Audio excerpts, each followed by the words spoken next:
الحمد لله نحمده ونستعينه ونستغفره ونؤمن به ونتوكل عليه ونعوذ بالله من شرور أنفسنا ومن سيئات أعمالنا من يهده الله فلا مضل له ومن يضلله فلا هادي له ونشهد أن لا إله إلا الله وحده لا شريك له ونشهد أن سيدنا وسندنا وحبيبنا وطبيب قلوبنا ومولانا محمدا عبده ورسوله صلى الله تعالى عليه وعلى آله وأصحابه وبارك وسلم تسليما كثيرا أما بعد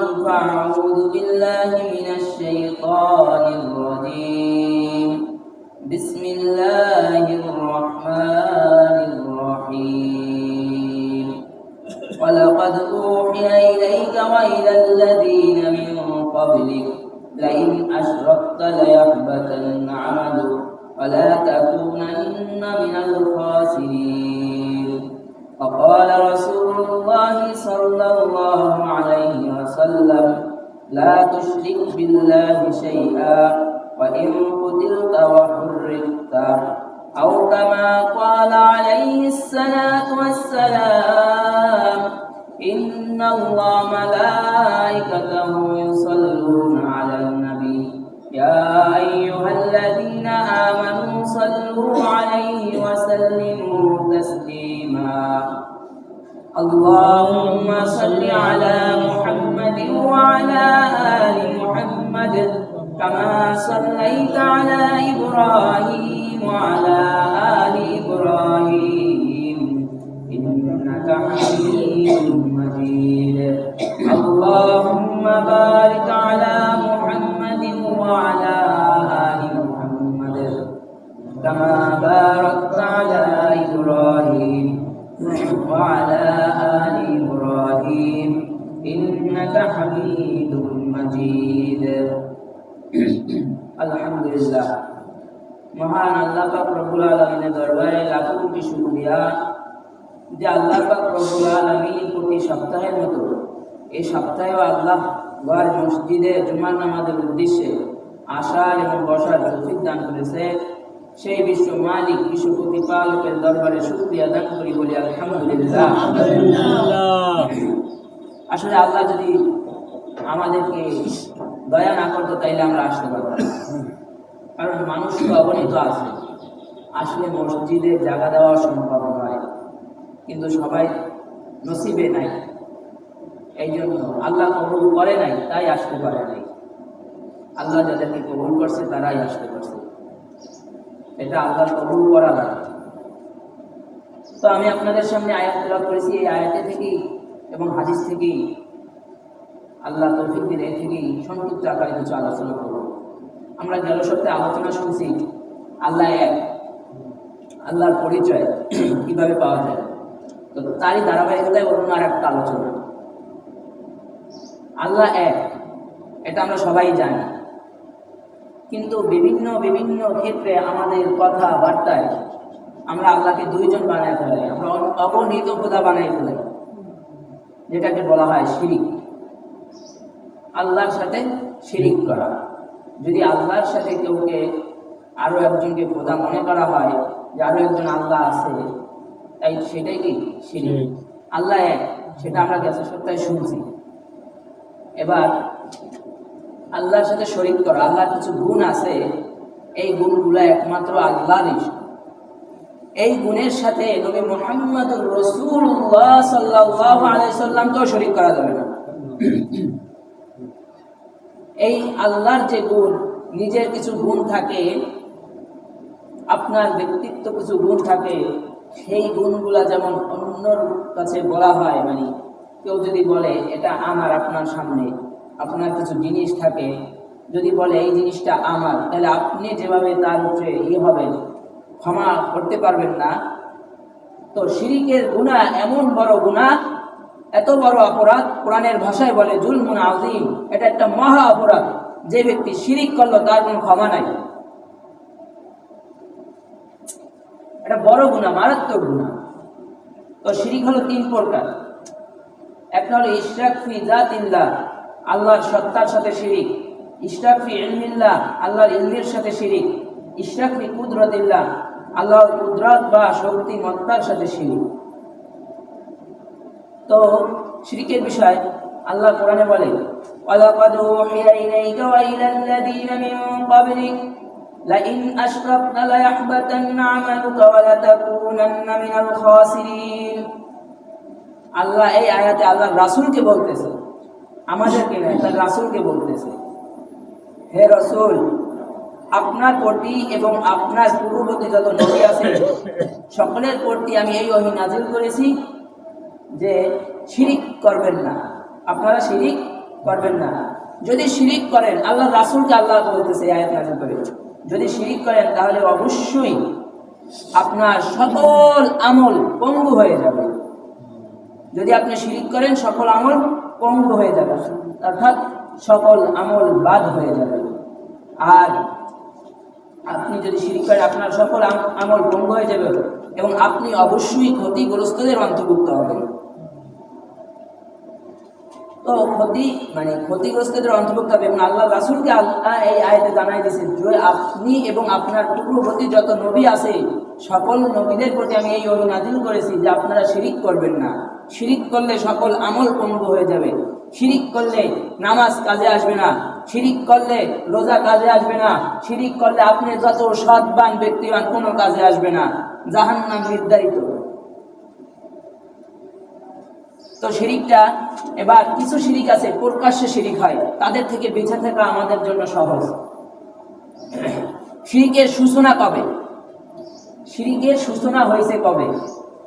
শিরিক শুরু হয়েছে এটা কবে? এটার সূচনা হলো হযরত আদম আলাইহিস সালাম এবং হযরত নূহ আলাইহিস সালাম, এই 2 নবীর মাঝামাঝি যে একটা অবস্থা, তখন 5 জন ব্যক্তি ছিল। ওই 5 জন ব্যক্তি থেকে এই শিরিকটা শুরু হয়েছে। 5 জন ব্যক্তির নাম হলো, একজনের নাম হলো ওয়াদ, একজনের নাম শুয়া, একজনের নাম ইয়াগুস, একজনের নাম ইয়াউ ও নসর। এই 5 জন ব্যক্তি অনেক নেককার ছিল, এরা অনেক আমল করত। 5 জন ব্যক্তি অনেক নেককার ছিল, এরা সবসময় ইবাদত বন্দেগী করত।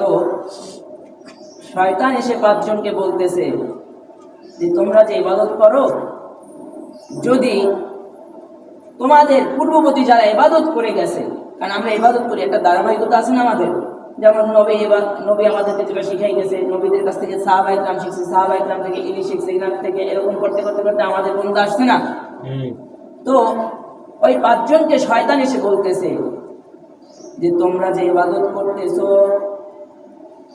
তোমাদের পূর্ববর্তী যারা ইবাদত করে গেছে তাদের মূর্তি বানায়া যদি তোমরা সামনে রাখো তাইলে তোমাদের ইবাদতগুলো আরো গ্রহণযোগ্যতা হবে।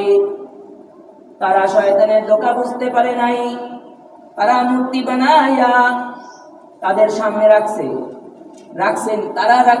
আমাদের পূর্ববর্তীরা নেককার বান্দা এই হিসাবে রাখছে, তারা খোদা হিসাবে রাখে নাই। এটা হলো শয়তানের কৌশল। তো মূর্তি বানাইয়া এই 5 জন সামনে রাখছে যে খোদা একজন, কিন্তু এই 5 জন হলো আমাদের পূর্ববর্তী নেককার বান্দা, এদের মূর্তি বানায় তারপর তারা ইবাদত করছে। যখন এই 5 জন আস্তে আস্তে এক একজন করে সবাই মারা গেল, এদের পরবর্তী প্রজন্ম বংশধর যারা আসলো, শয়তান এদেরকে বলল, দেখো নাই তোমাদের পূর্ববর্তী এই যে যারা ছিল এরা এদের ইবাদত করছে, এরা এদেরকে সামনে রেখে ইবাদত করছে, তার মানে এদের ইবাদত করছে, দেখো নাই এরাই তো খোদা। আগে তাদেরকে ঢুকাইছে, শয়তান ধোঁকা দিছে যে তোমাদের পূর্ববর্তী যারা নেককার আছে এদের ছবি, এদের মূর্তি যদি বানায় সামনে রাখো তাহলে কি ইবাদত আরো গ্রহণযোগ্যতা পাবে। এদেরকে দিয়েছে এই সূরা। কারণ আপনি যদি 8 পাস হন আপনার ইবলিস এটা 10 পাস, আপনি যদি মেট্রিক পাস হন আপনার ইবলিস হলো আইএ পাস, আপনি যেরকম হইবেন আপনার ইবলিস তত বড় পাস। কারণ ইবলিসের চেয়ে তো আর বড় আলেম এই দুনিয়ায় আসে নাই, মানে আল্লাহ রাসূল নবী রাসূলরা বাদে আর। কারণ যিনি মালাইকাতুল মালাইকা উপাধি পেয়েছে, তিনি ফেরেশতাদের সর্দার হয়ে গেছিল আমল করতে করতে। তাই এটি বোঝে না কেড়ে কেমনে দেওয়া লাগবে। তো এই শয়তান কৌশলে এটা চালু করছে। এই পাঁচজন তো যে ইবাদত আরো গ্রহণযোগ্যতা পাবে এই নিয়তে রাখছে, খোদা মনে করে নাই। কিন্তু পাঁচজন যখন ইন্তেকাল করছে, এদের ইন্তেকালের পরে শয়তান এদের প্রজন্মকে শিখাইছে, দেখোস নাই বেটা, এদেরকে সামনে রেখে এরা ইবাদত করছে, তার মানে এরা খোদা। এই হলো শিরিক শুরু হয়েছে। কারণ আল্লাহর পরে কাউকে খোদা মানলে এটা কি শিরিক। আর এটা এখন কিছু বিধর্মী যারা আছে এরা করতেছে।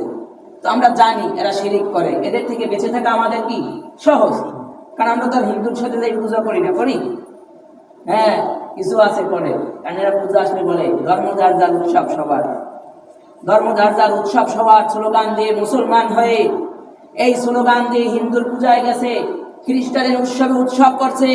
কিন্তু একদিন কাল আজ পর্যন্ত কোন মুসলমান কোন হিন্দুকে কোন খ্রিস্টানকে কোন বৌদ্ধকে মসজিদে এসে ঈদের নামাজ পড়াইতে পারে নাই যে ধর্ম যার যার উৎসব সবার, আসো আজকে আমাদের উৎসবের দিন, আসো একটা সিজদা দিয়ে যাও। পারছে? তাহলে উৎসব সবার হলো কোথা থেকে? যদি তারা ঈদের দিন এসে ঈদের নামাজ মসজিদে পড়তো তাইলে বোঝা যাইতো যে ধর্ম যার যার উৎসব সবাই পালন করতেছে। এই হলো হালত আমাদের। মুসলমানই এই স্লোগান দেয়, মুসলমান। তো তখন এই আদম আলাইহিস সালাম এবং নূহ আলাইহিস সালামের মাঝামাঝি সময় এই মূর্তি পূজা চালু হয়। এরপরে এরকমের ধারাবাহিকতায় চলতে থাকে। তো তাদের যারা অন্য খোদায় বিশ্বাসী, এদের থেকে আমরা আলহামদুলিল্লাহ সহজে বেঁচে যেতে পারি। যারা মূর্তি পূজা করে, আমরা মূর্তি পূজা করি না, কিন্তু আমাদের কিছু কাজ, আমাদের কিছু কর্ম, আমাদের কিছু কথার দ্বারা আমাদের শিরিক হয়ে যাইতেছে, আমাদের ভূষণে। যেমন কিছু নামদারি সুন্নি আছে, সুন্নি দাবি করে, ভারতের বেরলভির অনুসরণ করে এরা, আহমদ খান রেজা বেরলভির অনুসরণ করে। এই জন্য এদের নামের শেষে রেজবি বলা হয়। যেমন গিয়াসউদ্দিন তাহিরি, সবাই চেনেন, যে হাসির কথা, মানে খুব হাসির লোক। এই গিয়াসউদ্দিন তাহিরি এখানে নাম বলার উদ্দেশ্য এই কারণে, একে দিয়ে জাতির ক্ষতি হইতেছে। পিছে কথা বললে গীবত হয়, কিন্তু যাকে দিয়ে জাতির ক্ষতি হয় এর নাম প্রকাশ্যে করলে গীবত হয় না, এর থেকে জাতি বেঁচে থাকবে।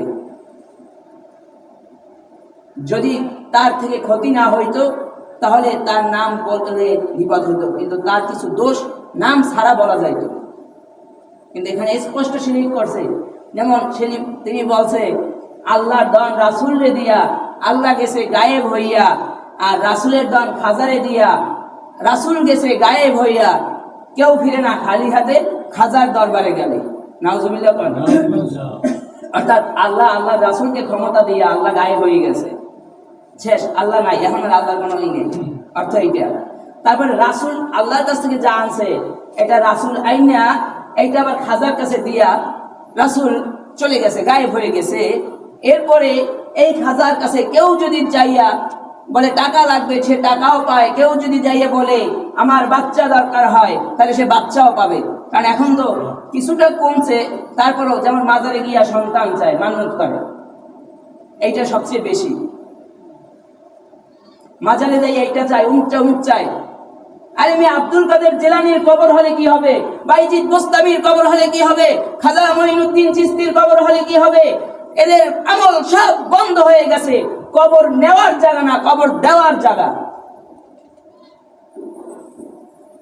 কারণ কবরে গিয়ে তো সূরা ফাতিহা একবার, সূরা ইখলাস 3 বার, এক মর্তবা দরুদ শরীফ করে ইস্তেগফার করে তাদেরকে ইসালে সব দিতে হয়, সেখান থেকে আনা যায় না, সেই ক্ষমতা তার নাই। একমাত্র সবকিছু দেনেওয়ালা, সবকিছু দিতে পারেন তিনি কে? আল্লাহ। বন্দা নারীকেও যিনি সন্তান দিতে পারেন তিনি কে? আল্লাহ। সবকিছু দেওয়ার ক্ষমতা রাখে আল্লাহ।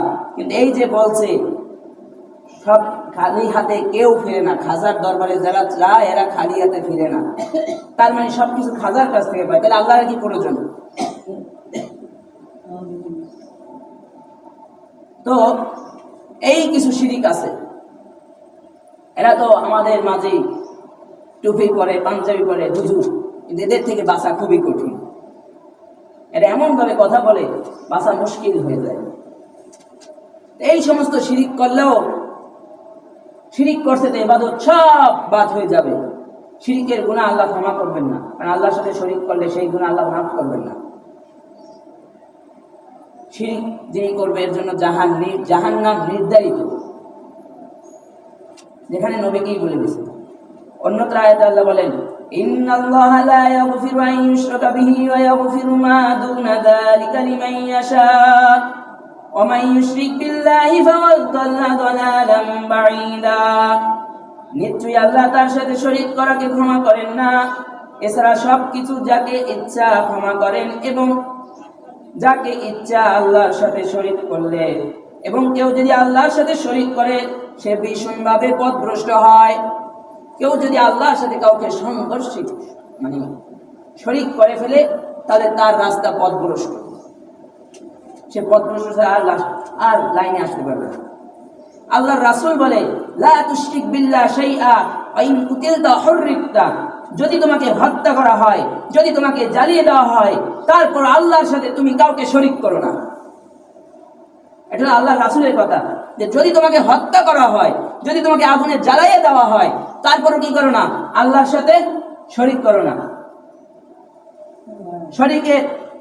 শিরিকের এক হইল দুই খোদা মানা। তারপরে আরেকটা জিনিস আছে, একমাত্র সব কিছুর গায়েব অদৃশ্যর জ্ঞান কে জানে? আল্লাহ জানে। আমাদের দেশে কিছু কি বলে, জিন জানে। জিন মানে লোক বসার পরে কি যেন এটা পড়ার পরে জিন আনে। জিন আনার পরে এই জিন আপনার গায়েব অদৃশ্য সব বলে দেয়, সামনে এটা হবে, আগে এটা হয়েছে। এই যারা এগুলা করে, আমি একবার আমার শর্টকাটে গেছিলাম আমার এক বন্ধুর কাছে, তো বলছে ওইখানে একজন মানে সে বন্ধু দেখে নাই যে এই জিন হাজির করে, ইনি কি বলে হাজির করে সেও দেখে নাই, সে মানুষের কাছে শুনছে যে অনেক ভালো চিকিৎসক। তা আমিও গেছি দেখতে। আমি যাওয়ার সময় আমার মন বলতেছে যে যারা জিনের মাধ্যমে চিকিৎসা করে এদের ভিতরে শিরিক করে। তো তারপরে শুনছি ভালো, এই জন্য গেছি। যাওয়ার পরে লোকটা লাইট অফ করে সব অন্ধকার বানাইয়া রাত্রে, তারপরে দোতলায় গেছে। দোতলায় গিয়ে কি যেন তন্ত্র মন্ত্র পড়ছে বা একটা সুর দিছে। সুর দিয়ে পড়ার পরে প্রথম পরে টিনের উপরে টাস করে একটা শব্দ হয়েছে, মানে জিন আসছে। তো আসার পরে মহিলা জিন আসছে। তো এই যে আসছে, এখানে শিরিকটা কোথায়? এই যে এর কাছে যখন কেউ সমস্যা বলছে, আমি নিজে ছিলাম উপস্থিত, তখন সে সুর দিয়া কেমন সুর দেয় তারা। এই সুর দিয়া ইলিশ মাছের কাঁটা, চিংড়ি মাছের কাঁটা, কই মাছের কাঁটা, রুই মাছের কাঁটা, এই বিভিন্ন কাঁটা করতে করিয়া বিভিন্ন জিনিস বইলা তারপরে সমস্যার সমাধান করে। তো ইলিশ মাছের কাঁটার এটা কোনো শক্তি আছে? ইলিশ মাছেরই তো শক্তি নেই, রুই মাছেরই তো শক্তি নেই আপনার সমস্যার সমাধান করার। তো তার কাঁটা কি করবে?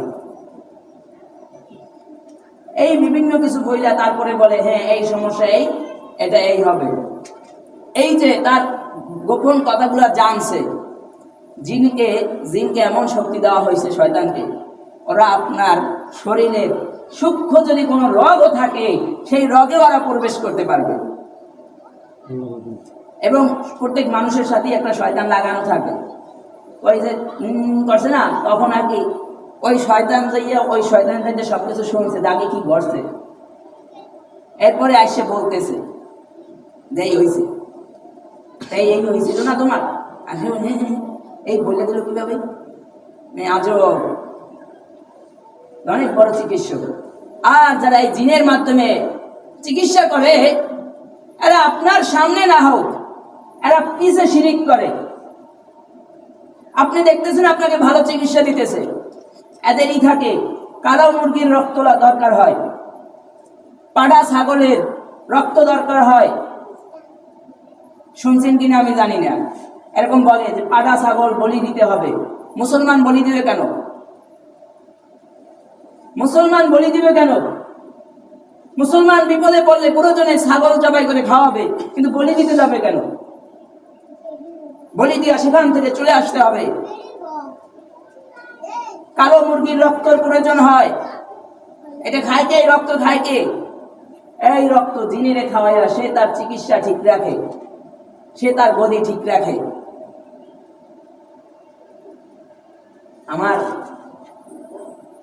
তারপরে আমরা বিভিন্ন অসুখ হইলে হাতে গাছ বাঁধি, হাতে রশি বাঁধি, হাতে বিভিন্ন কিছু বাঁধি।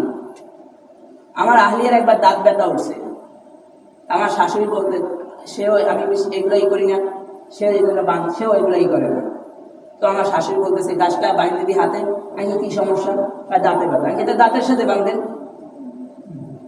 ব্যথা দাঁতে, আপনি হাতে বাঁধবেন কেন? দাঁতে বাঁধে। পরে আর হাসে, তাই এটা সম্ভব? তারপরে আমার মেয়ে হয়েছে, আপনারা শুনছেন, আমার মেয়ে হওয়ার পরে এখন তো টিস্যু বের হয়েছে, টিস্যুর বাটা। আমি টিস্যু কিনে নিয়ে আমার বাচ্চা যেখানে ওইখানে রাখছি, রাখার সাথে সাথে আমাকে বলতেছে এটা ঠিক হয়েছে, বাহির থেকে আসে এটা এখানে রাখছে। আমি বলি কেন, কি হয়েছে? এতে অসুখ হয়। আচ্ছা, এই বাটার কোনো শক্তি আছে? অসুখ দেনেওয়ালা কে? আল্লাহ। তা আমি সাথে সাথে বলছি আমার বাচ্চা যেখানে আছে এখানে বসে আল্লাহর সাথে শরীক করা কোনো কথা বললে আমি বরদাস্ত করবো না। এই সমস্ত কথা কোথায় পাইছে? আমার সাথে একটু রাগ হয়েছে। আমি রাগ হইলে কিছু করার নাই, ইমান নিয়ে যখন প্রশ্ন আসবে সেখানে আমি কাউকে ছাড় দিব না, তাই আপনি যে হন। তো আমাদের কিছু কথায় তারা আমাদের শিরিক হইতেছে, যেটা এরকম করলে শিরিক হয়, এটা এরকম রাখলে অসুখ হয়, এটা এই করলে এই হবে। এই কিছু জিনিস আছে, এগুলা থেকে ফিরে থাকা। তারপর নবী ওলিরা সব জানে। আপনি একজনকে ভক্তি করেন, তিনি ওলি, মানে আমরা পীরের উপরে খুব ভক্তি, পীর ভালো হইতে পারে, কিন্তু সে যে সেই জন্য সব জানে সেটা নয়। নবীরা গায়েব জানে না। আল্লাহ রাসূল বলছে, কেউ যদি বলে মুহাম্মদুর রাসূলুল্লাহ গায়েব জানে, তাহলে সে যেন আমার ব্যাপারে মিথ্যা কথা বলছে। এটা বিশ্বাস করা যাবে না। হ্যাঁ, এবার তারা বলে আল্লাহ রাসূল গায়েব জানে, এদের যুক্তি হলো কিয়ামত হয়েছে, হয় নাই, তো আল্লাহ রাসূল কিয়ামতের খবর দিল কেমনে? জান্নাত জাহান্নাম আমরা দেখছি, আল্লাহ রাসূল এই খবর দিল কেমনে? আল্লাহ রাসূল তো জান্নাত জাহান্নাম দেখছে, কিন্তু কিয়ামত তো হয় নাই, তো আল্লাহ রাসূল কিয়ামতের বার্তা কিভাবে দিয়ে গেল? এটা বিশ্বাস করতে হবে। আল্লাহ রাসূল অদৃশ্য জ্ঞান জানে না, তবে আল্লাহ তাকে যতটুকু জানাইছে তিনি ততটুকুই জানেন, এর থেকে বেশি জানে না। তারপরে আরেকটা কথা আছে, এই কথাটা সবচেয়ে বেশি। উপরে আল্লাহ, নিচে ইল্লাহ। উপরে আল্লাহ, নিচে আপনি। তার মানে উপরে বসে আল্লাহ যা করে, নিচে আপনি আছেন স্যার। তার মানে আল্লাহ যা করতে পারে, এই নিচে যিনি আছে ইনিও তা করতে পারে, নাকি? হ্যাঁ, কথাটা বুঝবেন। উপরে আল্লাহ, নিচে আপনি, তার মানে দুজন এক, সেম। শিরিক এটা করা, এই কথাটা সবচেয়ে বেশি হয় সবার ভিতরে, যে আল্লাহ তো উপরে আসেই, বাকিটা আপনি। এইটা বলা যাইতে পারে যে উপরে আল্লাহ, আপনি ওসিলা, উপরে আল্লাহ, নিচে আপনি। তার মানে নিচে এ চালায়, দুনিয়ায় জমিন এ চালায়, আসমান আল্লাহ চালায়, নাকি? এই সমস্ত কথা আমাদের ভিতর হয়। তারপরে আরেকটা আছে, যারা ব্যবসা করে, দোকানে যদি কোনো কাস্টমার আসে, দোকান খুলছে মাত্র, কোনো ভাই বিপদে পড়ে এসছে, ভাই আমার একটু বাকির প্রয়োজন, এই মুহূর্তে আমার কাছে টাকা নাই, আমি একটু বিপদে পড়ে আসছি। দোকানদার বলে আসার আর সময় পাস না বেটা, মাত্র দোকান খুলছি, এখন যদি তোরে বাকি দিই তাহলে আমার সারাদিনের ব্যবসা শেষ। এটাও স্পষ্ট শিরিক। কারণ দোকানদার পারলে উপকার করবে, না পারলে বলবে ভাই আমি বাকি দিতে পারবো না। কিন্তু যদি এই বিশ্বাস করে যে প্রথম কাস্টমারকে বাকি দিলে ব্যবসা ভালো হবে না, তার মানে ব্যবসার হাত প্রথম কাস্টমারের হাতে। ব্যবসা ভালো হবে না হবে বরকত দেন আল্লাহ যিনি প্রথম কাস্টমার থাকেই নেই। হ্যাঁ না, ব্যবসা করে আপনি পারলে উপকার করেন, না পারলে যে ভাই আমার পক্ষে বাকি দেওয়া সম্ভব না, কিন্তু এই কথা বললেন না যে তোরে যদি এখন বাকি দেই তাহলে আমার সারাদিনের ব্যবসা শেষ। তার মানে এই ব্যবসা ভালো হইল না খারাপ হইল এটার শক্তিটা হইল এই প্রথম কাস্টমারের। তাহলে সেও আল্লাহ যেটা পারে সেটা সেও পারে। এই জন্য এই কথাগুলো থেকে আমাদের ফিরে থাকা উচিত যে ভাই আমার পক্ষে বাকি দেওয়া সম্ভব না, আমি এখন বাকি দিতে পারবো না, আমি বাকি বেচা বন্ধ করে দিচ্ছি। যদি আপনি অন্য সময় বাকি দিতে পারেন তাহলে ওই সময় আপনি দিতে পারবেন। ব্যবসায় বরকত দেনেওয়ালা তিনি কে? আল্লাহ। ব্যবসায় যিনি বরকত দেবে তিনি হলেন আল্লাহ। একজন মানুষ বিপদে পড়েই আপনার কাছে আসছে, এটা একটা আপনি উপকার করতেছেন। তো তারপরে নবী হাজির নাজির আরেকটা বিষয়, যেই বিষয়টা সবচেয়ে বেশি আমাদের চলে, নবী হাজির নাজির। আগে ছিল এক দল, এরা মিলাদ কিয়াম করতো। মিলাদের বিরুদ্ধে আমি বয়ান করতে আসি না, আর মিলাদ লইয়া আমি বয়ান করতেও আসি না। কেনা মিলাদ করে আর না করে সেই নিয়ে আমি বয়ান করতেছি না, কিন্তু আমার কথা বুঝবে, উল্টা প্যাঁচ লাগাইয়েন না। কারণ সারা রাত্র বয়ান শুনে ফজরের সময় উঠে পায় জুলেখা বেড়ায় না মাথায়। তো আগে ভালো করে শুনবেন তাইলে আর প্যাঁচ বাজাইবেন না। আগে একদল ছিল, বাংলাদেশেও ছিল, ছোটবেলা শুনছি, এখন আর শুনি না। এরা দাঁড়াইয়া ইয়া নবী সালাম আলাইকা দিত, ইয়া রাসূল সালাম আলাইকা বলতো দাঁড়াইয়া। কিন্তু একটা চেয়ার সাজায় রাখতো ফুল দিয়া। একটা চেয়ার সাজায় রাখার উদ্দেশ্য ছিল তাদের এই যে চেয়ারটা ফুল দিয়ে সাজায় রাখছে, এখানে আল্লাহর রাসূল আসবে, এখানে আল্লাহর রাসূল এসে এই চেয়ারে বসবে। পশ্চিম কালেও সম্ভব না আপনি সজাগ থাকা অবস্থায় আল্লাহর রাসূল আপনাকে দেখা দিবে না। ঘুমন্ত অবস্থায় যদি কেউ আল্লাহর রাসূলের জিয়ারত করে, কেউ যদি স্বপ্নে আল্লাহর রাসূলকে দেখে, তো এটা সত্য কথা যে আল্লাহর রাসূলকে দেখছে। শয়তান আল্লাহর রাসূলের রূপ ধারণ করতে পারে না। কিন্তু কেউ যদি বলে এখন দাঁড়াইয়া ইয়া নবী সালাম আলাইকা বললে এখানে আল্লাহর রাসূল আসবে, যদি আপনার কথা মতো আল্লাহর রাসূল এসে এই জায়গায় যায়, আল্লাহর রাসূল যদি এই জায়গায় আসে, তাহলে অবশ্যই আল্লাহর রাসূলকে যারা থাকবে সবাই দেখতে পারবে। কেউ যদি বলে আল্লাহর রাসূল আসে সে দেখি নাই, তারা চেয়ার নিয়ে তো ওইখানে রাখতো, কিন্তু আল্লাহর রাসূল আসছে চেয়ারে বসছে। তো বিষয় হইল এই বেটা আগে দাঁড়াইলি না কেন? আল্লাহর রাসূল কখন আসছে দেখছস? আবার ঠাস করে যে বইয়ে পড়ছস আল্লাহর রাসূল কখন গেছে দেখছো? না যে আল্লাহর রাসূল এখনো বসে আছে, তুমি বসলে কেন?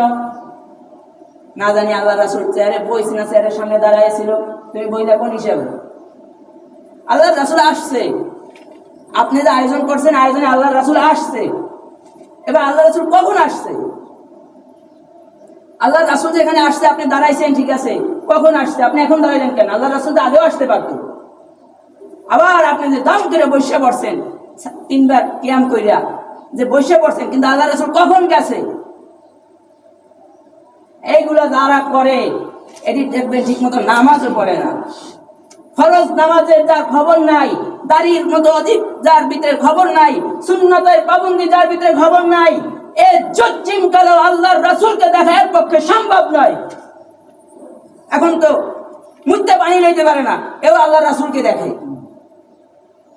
দাড়ির খবর নাই, সুন্নতের খবর নাই, বলে আল্লাহর রাসূলকে দেখছি। আমাকে একবার এক রমজানে এসে বলতেছে, ভাইয়া এলাকায় করোনার সময় নামাজ পড়াইছি, মানে এক বাসায় করোনার সময় মসজিদ বন্ধ ছিল, তাই ভাইয়া আমি একবার আল্লাহর রাসূলকে স্বপ্নে দেখছি। আন্টি আপনি যে কইছেন আমি আর বিশ্বাস করি না, কারণ যিনি বলছেন আর দাঁড়িয়ে নেই, তো যার ভিতরে দাঁড়িয়ে সুন্নাতটা মতো নাই, আরো তো যা করে হয়তো আসি, যে বৌরে দিয়ে নির্বাচন করায় তে আবার আল্লাহর রাসূলকে দেখবে। আসলে বলার উদ্দেশ্য এই যে এখন অনেক পাগল বাইরেছে, এরা খালি দাবি করে আল্লাহর রাসূলকে দেখছি, কিন্তু যেটা পশ্চিম কালেও সম্ভব না। আপনার কি আব্দুল কাদের জিলানীর চোখ, আপনার কি খাজা মঈনুদ্দিনের চোখ, আপনার কি বাইজিদ বোস্তামির চোখ? মিয়া ফাজলামি করেন।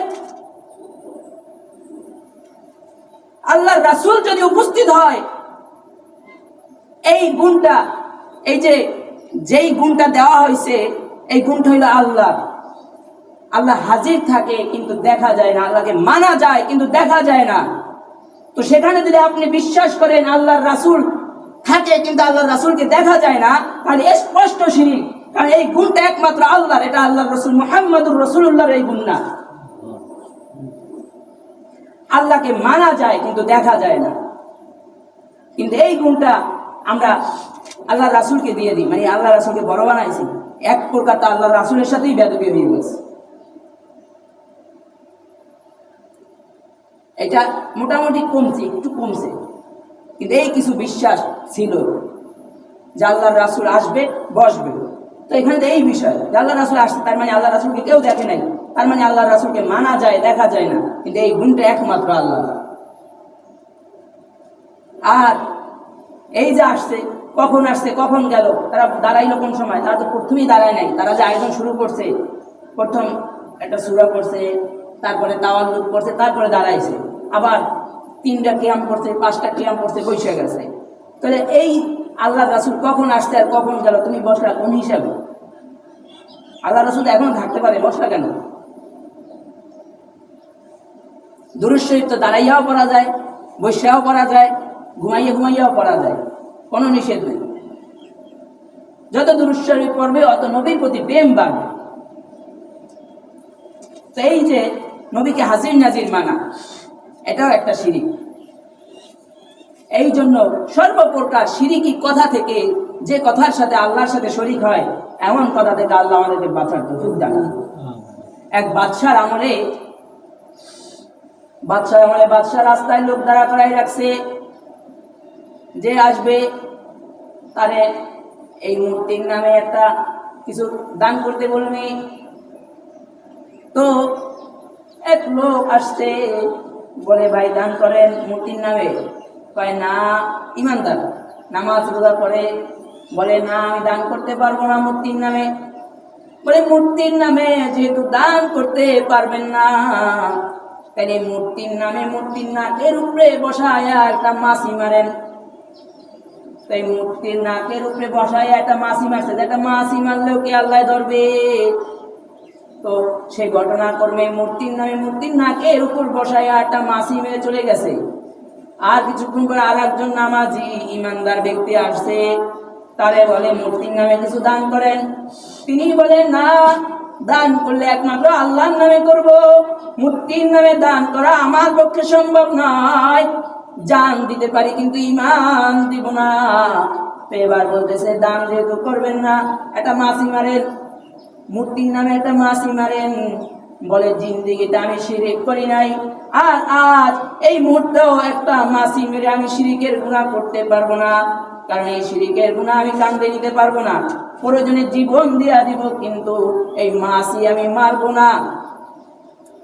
তারপরে ঘটনাক্রমে ইনি মাছি না মারার কারণে এনার গর্দান ফলায় দিছে। এই ইমানদার লোকের গর্দান যখন ফলায় দিছে, আল্লাহর রাসূল বলে ঘটনাক্রমে তিনি মারা গেছে, যার কল্লা আলাদা করা হয়েছে। আল্লাহর রাসূল বলে তো জান্নাতে চলে গেছে, আর যিনি একটা মাছি মেরে জীবন নিয়ে ফিরেছে, ও জীবন নিয়ে দুনিয়ায় ফিরে নাই, ও জাহান্নামে চলে গেছে। এটা হলো আল্লাহর রাসূলের কথা। একটা মাছি মেরে যদি জান্নাতে যাওয়া যায়, একটা মাছি না মেরে জান্নাতে চলে গেছে, আর একটা মাছি মেরে জাহান্নামে গেছে। এবার বুঝেন শিরিক কত বড় অপরাধ। এই জন্য আমরা যে যেই অবস্থায় থাকি, যে যেই কথা বলি, কথার ক্ষেত্র কথা বলার আগে জবানকে হেফাজত করেন মিয়া। শিরিকি কথা থেকে হেফাজত হওয়া, এবং যত নানান কথা আবিজাবি কথা যেগুলা বললে শিরিক হয়, অনেক সময় জানিও না এমন কথা বলি যে শিরিক হয়ে গেছে, আমাদের হুঁশও থাকে না। এই জন্য খুব সাবধানের সহিত এই জিব্রা দিয়ে কথা বের করা। এই জিব্রাই পারে আপনাকে জান্নাত জাহান্নামে নিয়ে নিতে। তো আল্লাহ তাআলা আমাদেরকে সঠিক বুঝ দান করুন, বলুন আমিন।